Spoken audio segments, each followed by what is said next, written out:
Shalom Aleichem, Good Tavach, Shavua Tov, everyone. We are continuing here in Hachzeg's learning of the Pele Yoetz. Day number 102, a new week and a new chapter that will last us one day. And it's called Ben, a Son. He's going to touch upon some of the things that we've discussed in the last chapter and things that we discussed much earlier in the Sefer, but we're going to go into more depth. And he writes like this: Ben Yechabed Av Ve'emei, son should honor his father and his mother. Like we said previously, which was in Bizoyin, what we spoke about last week. And now we're going to write even more. So I want to just kind of encapsulate everything briefly. However, there is no learning without a chiddush, without some new ideas that we're going to discuss. Let's get one thing straight, says the Pele Yoetz. Not only are we going to speak about the honor that a son should give to his father and the mitzvahs that a son has to do for his father, but there are mitzvahs that the father has on the son as well.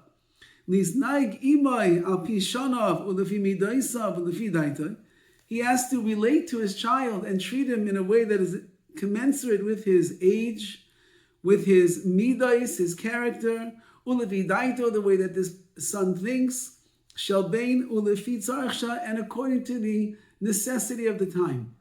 Meaning, says the Pele Yoetz, that you are a parent and you have an obligation, as he's going to say even more, that you have an obligation to be able to truly understand your child, where they're coming from, who they are. You treat every child differently based on their age. A 6-year-old gets treated differently than a 16-year-old. And a 12-year-old would be different than a 20-year-old, and so on and so forth. And therefore, understand carefully the way in which you are interfacing and interacting with your children. Sometimes you have to be strong and firm, and sometimes sometimes it's soft and gentle. It is an obligation on the father. He has to use his words carefully. B'mishpat has to be thought out in the right way. In order that he will do good, that son will do good based on the way that the father treats him, and he won't come to sin. If a parent treats their child in the wrong way, it is quite possible that instead of bringing your child closer, instead of filling them up with great self-confidence and belief in themselves, you can push them farther and farther away, and they, instead of being good, they'll be yechita, they will sin. Says the Pele Yoetz, you need an enormous amount of das, of understanding, of sensitivity. V'savlonis yiserim, extra patience to understand your child. So you should be able to deal with them in the right way. In the derech hamamutza, it'll be a balanced way in which you treat this particular child and a mechanech, and raise them so they can become the best that they could become. Don't withhold discipline when they need discipline, but don't be miyasa them. Do not musa them out and discipline them more than is necessary. Do not be too quick in a place that needs more patience. Sometimes a parent can get very impatient with their child and they just yell and scream at them to get them to comply. But really, if you would have been patient and you would have gone slow and you would have done it lovingly, you could have accomplished so much more. And don't lengthen things out. Don't be too soft and too gentle. In a case when Shiroi Lakatz, you have to be a little bit more brief in the way in which you're going to deal with them. It is a challenge. It is a battle out there, says the Pele Yoetz in Chinuch Habanim. And a parent needs das gedoyla, as he writes over here. Tremendous, tremendous insight and understanding of your child. Savlonus Yisir, enormous amounts of patience in order that you should treat them and you should raise them, and you should encourage them, and you should love them in the right way. A father has a sacred obligation to teach his child Torah, and at the right time help him in his shidduchim to get him married. Like I write later in the appropriate place about marriage and the like. That's all the father's obligation, had to be the best father, says the Pele Yoetz. Understand your children. Know who they are. You have to be boidek. You do drisha v'chakir. Go into them. Understand their midos, their character, how they think, their emotional world, their strength, their weaknesses, and have great patience with them and deep understanding. And in that way, Bez Hashem, you will understand them, you will control yourself, and you will raise them, and you will mechanech them, and encourage them, and guide them along in the proper path, Im Yitz Hashem. U'mitzvahs haben ala'av, the mitzvahs of a son on his father, the chabdai v'lira mimenu, he has to honor him, and fear from his father. V'im nefamim yichas alav aviv, if sometimes his father will get angry with him, v'yakenu, and he will hit him, v'yikalenu, and he will disparage, scream and yell at him. Beloi davar machmas ezet tzar sheyesh beliboy mimikri asman. And really the kid did nothing wrong. It's just that the father's got some stress going on in his life, and he's in sorrow, he's in pain and anguish. Vayishbay chalam chamasai, and therefore he pours out his wrath on his son.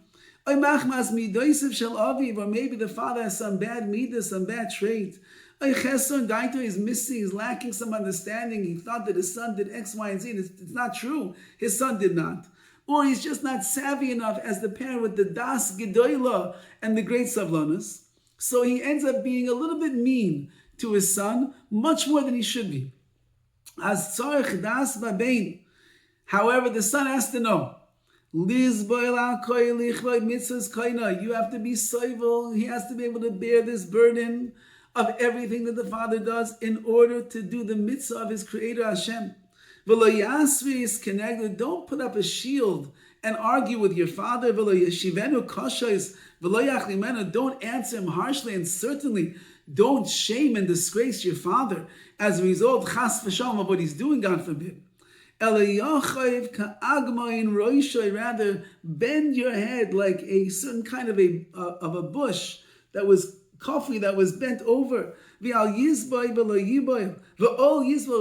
the burden of your father, and don't reject and don't react in the wrong way. Like it says in the Gemara, Al Dama ben Nesina, there was a guy whose name was Dama ben Nesina. Even though that he was not Jewish, his mother was a bit crazy. And she embarrassed him in front of the great leaders of Rome. She took his purse, his pouch with a lot of money, threw it into the ocean. The son, Dama ben Nesina, did not get angry, did not say, "Mom, what are you doing?" Did not embarrass her, not a word. This Dama ben Nesina, not even a Jew. And he knew how to control himself, to honor his mother in the right way.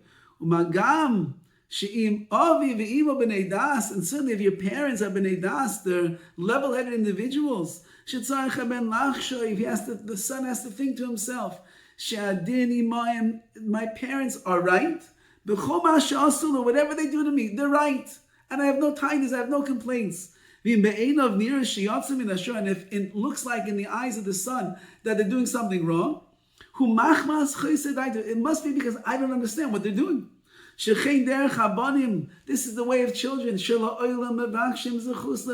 always saying, "No, judge me favorably. Come on, I wasn't so bad." Like they are justified and their parents are wrong. And whatever they do, a child always wants to be justified. He wants to find favor in the eyes of his parents, even when he knows that he's doing the wrong thing and he did the wrong thing. He tries to make it that he did nothing wrong. And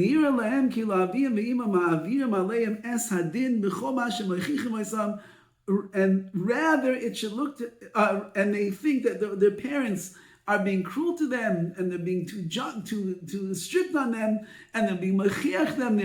They are rebuking them, and the kids get upset. But a son that is a bardas, that has a good mind up here. And the fear of Hashem is his storehouse. He should not think like this. His heart should not go to that place. My parents are wrong and I'm right. We should think my parents for sure are justified and they are in the right what they are doing. And if I don't understand, it's because of me. I just don't understand my parents. They're too adult, they're mature, they have much more life experience than me, and they know what they're talking about. So the fact that I'm getting hurt over here because I feel that I am justified to do what I want and demand what I want, I leave it to my parents, their discretion. Make your ear like a funnel. Is to receive all of the rebuke that they're giving. Whatever your parents tell you, do not veer right or left. Even if it seems like they told you your right is your left and your left is your right, they're my parents. They're bardas. They're wise people. They're understanding. They know what they're talking about. I'm a young, immature kid that's green behind my ears. What should I know? And therefore, I listen to what my parents say. And there's another Inyan of the son, and that is a mitzvah that the son is mizaka. He brings merits to his father. Therefore, the son should do everything he can, with all of his might, with all of his monies as well. Like we mentioned previously in the Sefer, that if one's parents pass away, he should do everything he can to bury his parents in Eretz Yisrael. Honor them properly in their death. Whatever you can do that their neshama should have rest. And their neshama should have an aliyah, should have an elevation.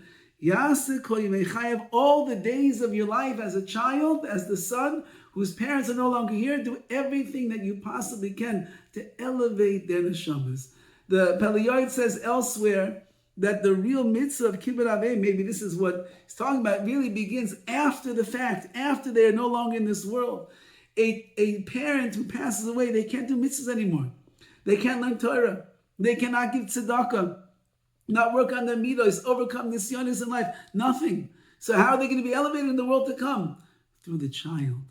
Because the child is the mezakeh, he's the one that gives merits to his parents, and therefore every mitzvah that we do, everything we do to make their neshamas be elevated, has a great, great impact in Shemayim. And therefore, this is just a little bit of the ways, the straight and just ways, the way that children and parents should act, all in honor to bring glory and honor to the King. Now, this is the obligations of the parents, to be good parents, understanding parents, sensitive parents, patient parents, knowing and wise parents to raise their children properly.